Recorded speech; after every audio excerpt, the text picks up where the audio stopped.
Hello and welcome to today's Facebook Live Business Series.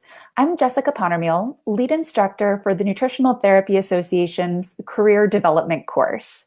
Here at the Nutritional Therapy Association, we're not only dedicated to providing you with an exceptional education in foundational, holistic nutrition, we're also here to help you with the business side of things. And that's why I am so excited to be joined today with Nathalie Garcia. Nathalie is the co-founder of Practice Better, a practice management platform that allows health and wellness professionals to automate their workflow so they can spend less time on administrative tasks and more time helping clients reach their health goals. So Nathalie, thank you so much for joining us here today. Hi, Jessica. Thanks so much for having me. It's really exciting to be here too. Wonderful topic, right? Yeah, absolutely. It's really one that we hear a lot of questions about. That's why I'm really excited to be picking your brain on this today and getting some great insights from you. Well, I'm excited to give you the feedback that I've heard and what I've learned along the way. So yeah, I'm ready. Awesome. Wonderful. Well, the first question I have for you is you created this amazing practice management platform called Practice Better. And I'd love to know just a little bit of background about how that platform got started. Yeah, so it's funny. So I definitely never anticipated being in the tech world at all. So I went to school to be a holistic nutritionist here in Canada. And I was, kind of like everyone else, like we get into this field ready to go in and transform lives and take on the world and just, change the way people look at what they eat and how they feel. And I was really excited about that, except for I got my first couple clients and I was bogged down with work. I was like, whoa, wait a minute. Like, I have to run a business. I didn't realize that seeing clients meant running a business. And I was like, wait, no one told me about this in school. So, I did my best to kind of Frankenstein different applications to try to cut down on time. And it just never really worked. There was never a real good solution in that. I mean, I'd forget to transfer information from one place to the other. And it was just all kind of messy. So we're like, my partner being in IT, he was like, listen, if you could have your dream app, like what would it look like? And so we started brainstorming and thinking, okay, well, maybe we'll build this and just build it for my community here in Toronto, my friends, my colleagues that graduated with me, and maybe just the people in the city. And then somehow, I don't know how, but we're here now because there was a need way beyond just my little community. There's a need, internationally and even globally. So. Yeah, absolutely. Definitely. And I've loved seeing, I heard about Practice Better when it first got started when I was in practice as an NTP as well. And I just remember seeing the platform and just being like, this is what we need. Like, this is what's needed. So thank you for doing what you're doing. And it's so funny because I think you and I had our first conversation when we literally, I don't even know if Practice Better was live, if it was in beta, or maybe we were live for like a week. And so it's funny because to hear you say you were excited at that point where, we had half the features we have now and like, the refinement wasn't necessarily where it is now.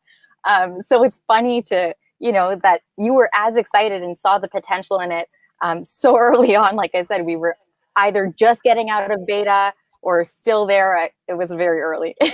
Sure, totally. But I mean, it was clear from the start that like this was going to be incredible, and it already was. So I'd love to know in terms of some common mistakes that you see practitioners are making working with clients, because at this point you've helped a lot of practitioners with your software. So I'd love to know what you've seen in terms of some of those common mistakes to help our practitioners avoid them.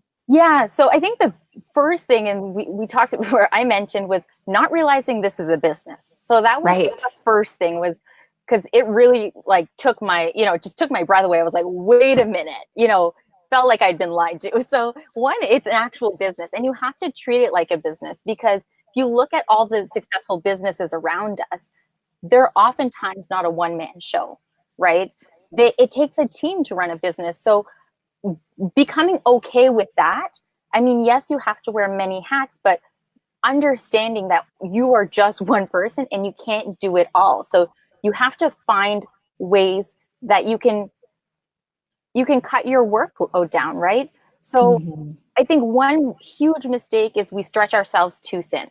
We get into this field, as I mentioned, because we want to help people. We care about people. Like, that is just built into our DNA. We care and we want to help people get to, you know, reach whatever health goals it is that they're trying to attain.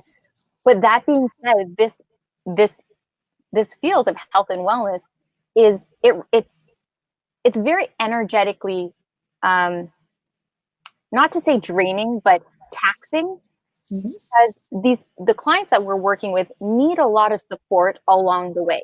So we kind of overstretch ourselves. We go way above and beyond, which is great if you have a way to set boundaries around that. But we overstretch ourselves. We go leaps and bounds beyond what we really have the capacity to do. And we try to do that on a scale for every client. So we just end up doing too much, and with being just one person is a really common mistake that we see time and time and time again. Mm-hmm. Yes. I have personal experience with that as well as a practitioner. And I also echo what your experience was in kind of getting into practice and thinking like, oh, okay, this is actually a business that I'm running now. Like, it can be a little bit of a reality shift, right? When you're thinking you're just going to be working with clients the whole time, but really there's this whole other world that we have to factor in as practitioners and be responsible for and be knowledgeable about and be able to really deal with deftly. Right. Absolutely. Yeah. So what are you seeing in terms of health and wellness professionals in terms of methods of managing their businesses? I'd love to hear what you've seen them doing, both successfully and maybe not so successfully. So there's still, there's, how do I say this? There are still a lot of people doing it the traditional way, which is like paper and pen, manila folders, right? Like stacks of printouts and, you know, clients filling out their forms, you know, by paper and pen. There's a lot of just managing different folders on your computer.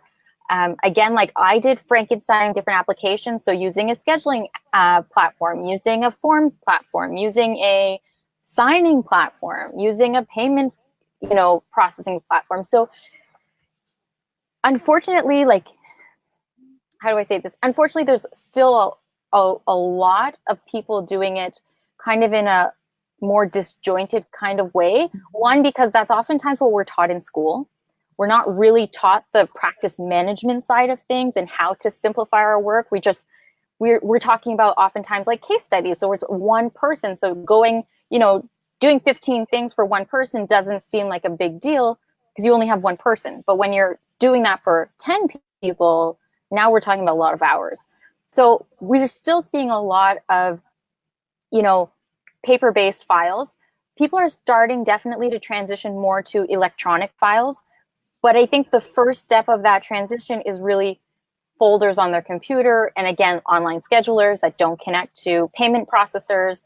And again, what was it? Like forms not connected to the client file. So there is a shift going more towards electronic, you know, practice management, but it's still disjointed. So now we're really lucky, whereas 2 years ago, there weren't really any platforms out there to help practitioners kind of do more than one thing or even all of this stuff under one roof. We're really lucky now that we have options. There are things out there to help streamline this workload so you don't have to be, you know, doing things like all these tasks on an individual client basis. Mm-hmm. And do you think there's an appropriate time when a practitioner should look at a practice management software like this? Do you think that they should be looking at this right out of the gate? Do you think that they should have a certain amount of clients before they start exploring these options? I'd love to hear your take on that. I think from day one. I think from day one, because it's, if you can, right? If you can, I think from day one, there's no downside. There is zero downside. It just makes your experience working with clients better, and it makes your client experience better, right? That's another piece to this puzzle that we don't always think about. So when we get into realizing that now we're running a business and we have all these tasks to do, we sometimes forget about what that looks like on the client side and how how they perceive how we're running our business and what that looks like in terms of consistency and what they can expect, and even how they're accessing their resources. So I think day one is really the time to get started. There is zero downfall to doing that. And it also just gives you the opportunity to scale as that opportunity comes, because it's not the time, or it's stressful if all of a sudden you get this big influx of clients that come in and you're scrambling to try to set up a system.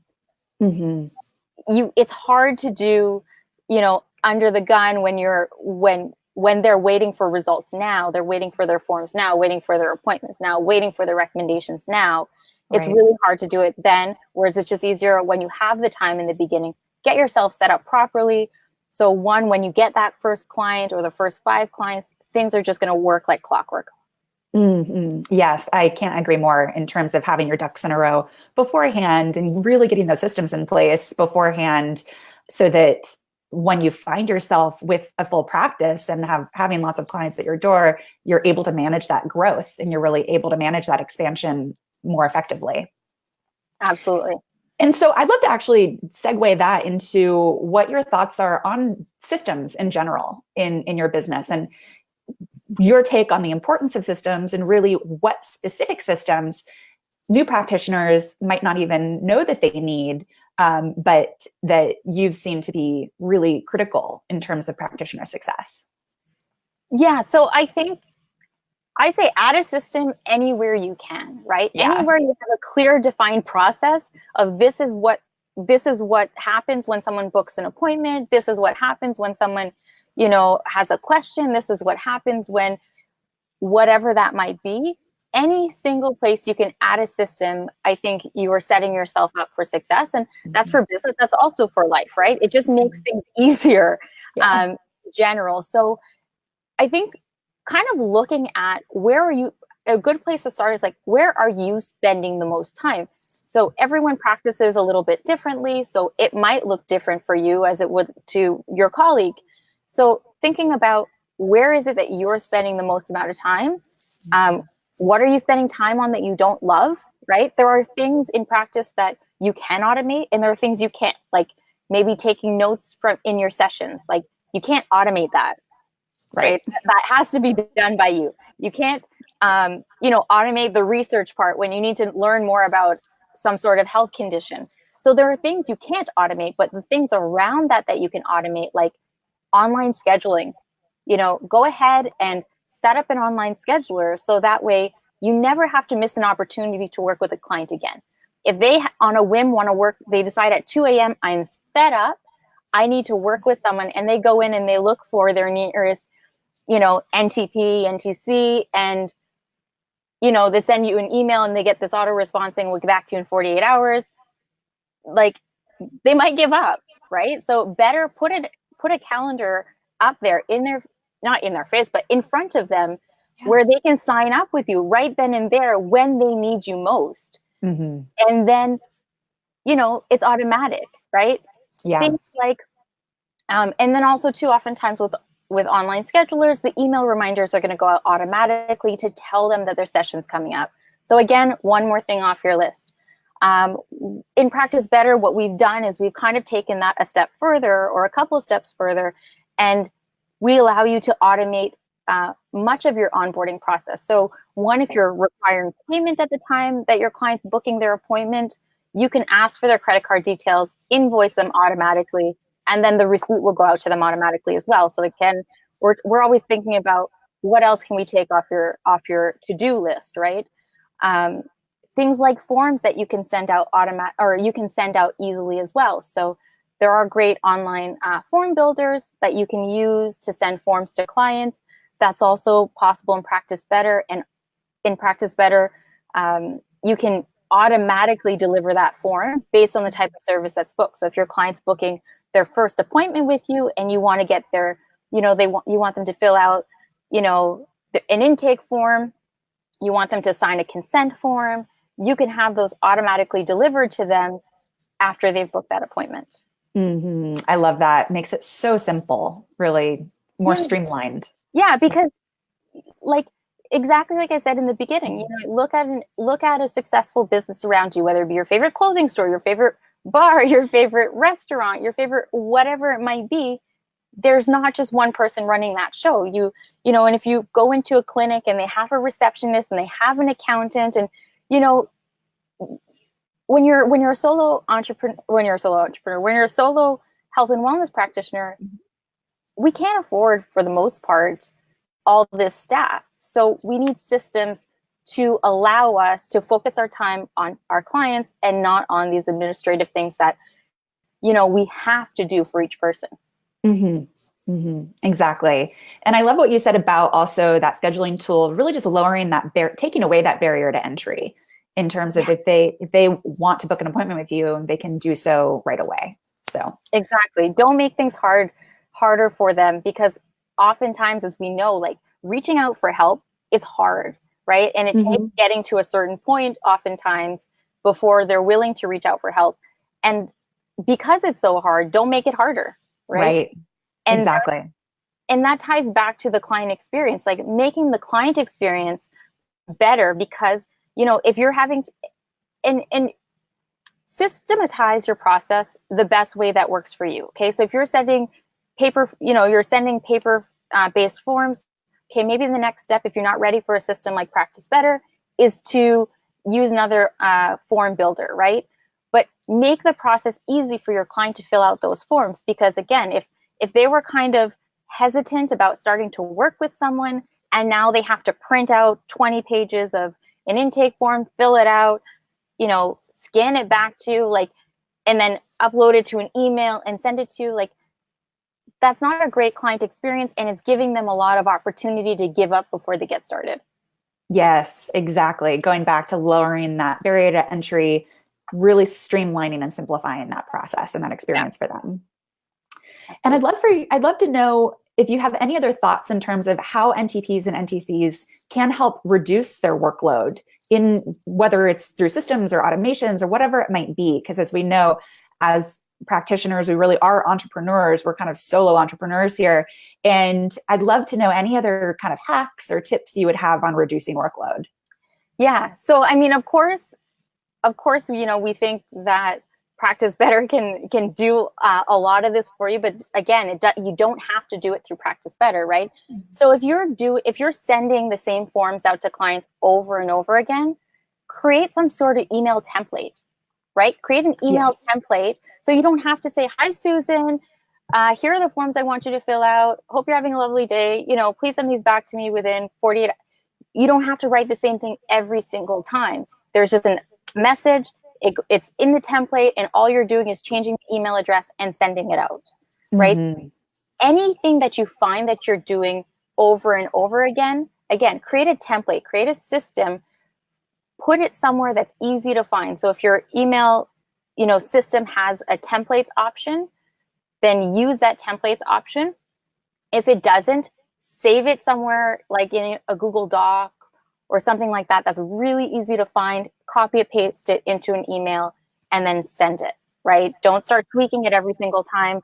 Just copy and paste. And that goes along with anything. So if you find that, you know, when you're working with clients, the first time you see them, you're kind of giving some general educational pieces about maybe why hydration is important, why sleep is important, things that, you know, just anyone could benefit from, then have a worksheet of those 3 points, or those points that you talk about in that first session.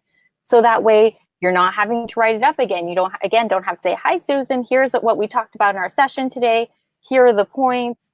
You know, it's done. You're literally just sending her that attachment, or you're copy pasting it into an email.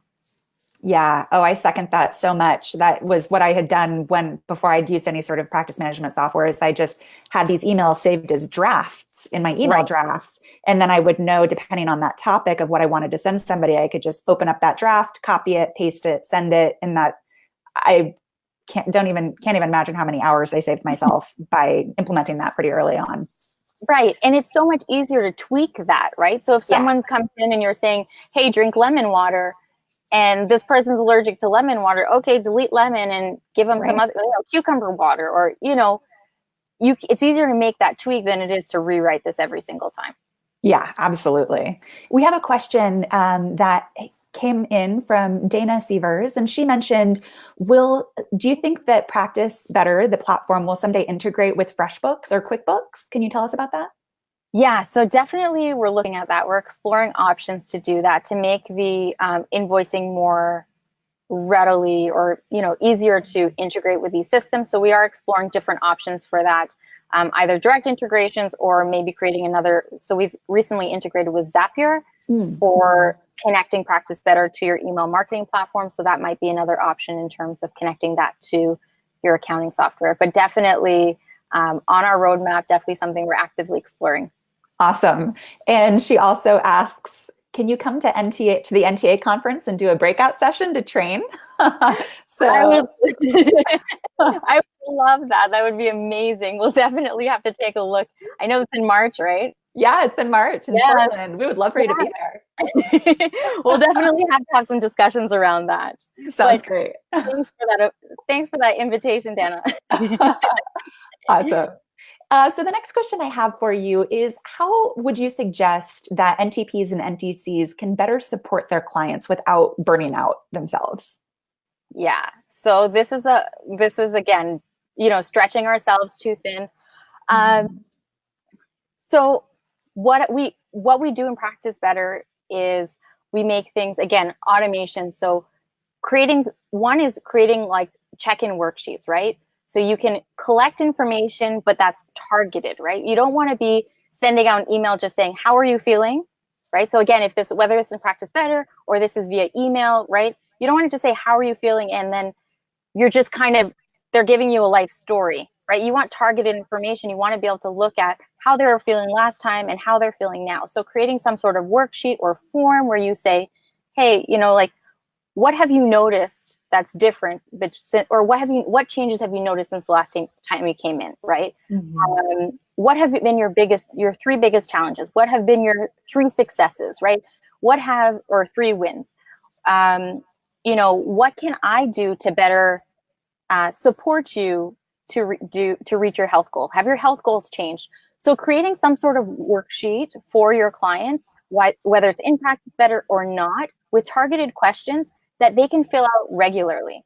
So you're getting really specific feedback that you need and not just leaving it open to interpretation. So that's one really effective tool. Absolutely. Creating packages, right? I think packages is really important because clients come in thinking, I come in, I'm going to talk to you once, and then I'm going to go on and do this by myself. And realistically, it's hard. We all need support. We're all creatures of habit. And they need your support, and that's why they came to you. They need your support to get to their end goal. So creating sessions and scheduling those appointments, I say when you're wrapping up one session, schedule the next one at, close enough intervals so they're not going to have, all that in a month between sessions where they're falling off the wagon and you're not there to support them because they go radio silent. If they've fallen off the wagon, you do not hear a word from them, right? They go quiet. And so you don't want to get to that point where all of a sudden you're like, where did Susan go, right? So having those regular check-ins and a package is a really great way of doing that and keeping them committed to working with you, not thinking that they can come in and do one session and they have the answers and they can, get there by themselves. It's a journey and they need your support to get there. Great suggestion. Another great thing, and one thing what we've implemented in Practice Better is journals. So we have in Practice Better food and mood and lifestyle journals that clients can go in and fill out, and you let them know that these journals are going to be, you see their entries, in real time, so they know someone's watching. So whether you do something with that or not, they know that someone's seeing their entries, so they're going to be a little bit more mindful of that. And then you can, if you choose to give them feedback on those journal entries, you can do so. Or what I did a lot of the time, unless someone was paying, extra for that sort of support where I gave them individualized feedback during the week, was that, they come in and we'd say, how are you feeling, Susan? And Susan would say, I've been really tired. I haven't slept well, and I say, okay, now let's go back and look at your journal entries and look at what you've been doing. Right? Mm-hmm. If we see a pattern and see what has changed from this week to last week. So, not necessarily having to check every single journal entry during the week, because, you want your clients to be using that tool regularly, checking in on those journal entries when they actually come in. So you're not having to think about that or monitor that between sessions. Yes, such a good tip. I love that. Well, what would you say would be one simple action that an NTP or an NTC could implement like right now, today, that would help them better organize their business and in turn help them save time and money? Oh man. Yeah. So there are a lot of things, but I think, that scheduler, Yeah. put that calendar up there, and we don't always want to. We think, like we think, well, what if I'm busy that day or whatever? Your calendar, your online scheduler can really connect to Google or whatever. So just mark yourself, as busy that day in Google, so you're not getting double booked or whatever the case might be. But low barriers, as you said, Jessica, low barriers. Make yourself accessible. If your clients want to work with you, let them. So put a scheduler up, whether it's on your website. If you don't have a website yet, put it up on your social media, put it up on your Instagram. So if you don't have a website, you probably have a social media page where you can put that. You can put Great that. idea. I love that workaround for those who might not have websites yet, putting it up on their Facebook page or in their Instagram bio. That's a really great suggestion.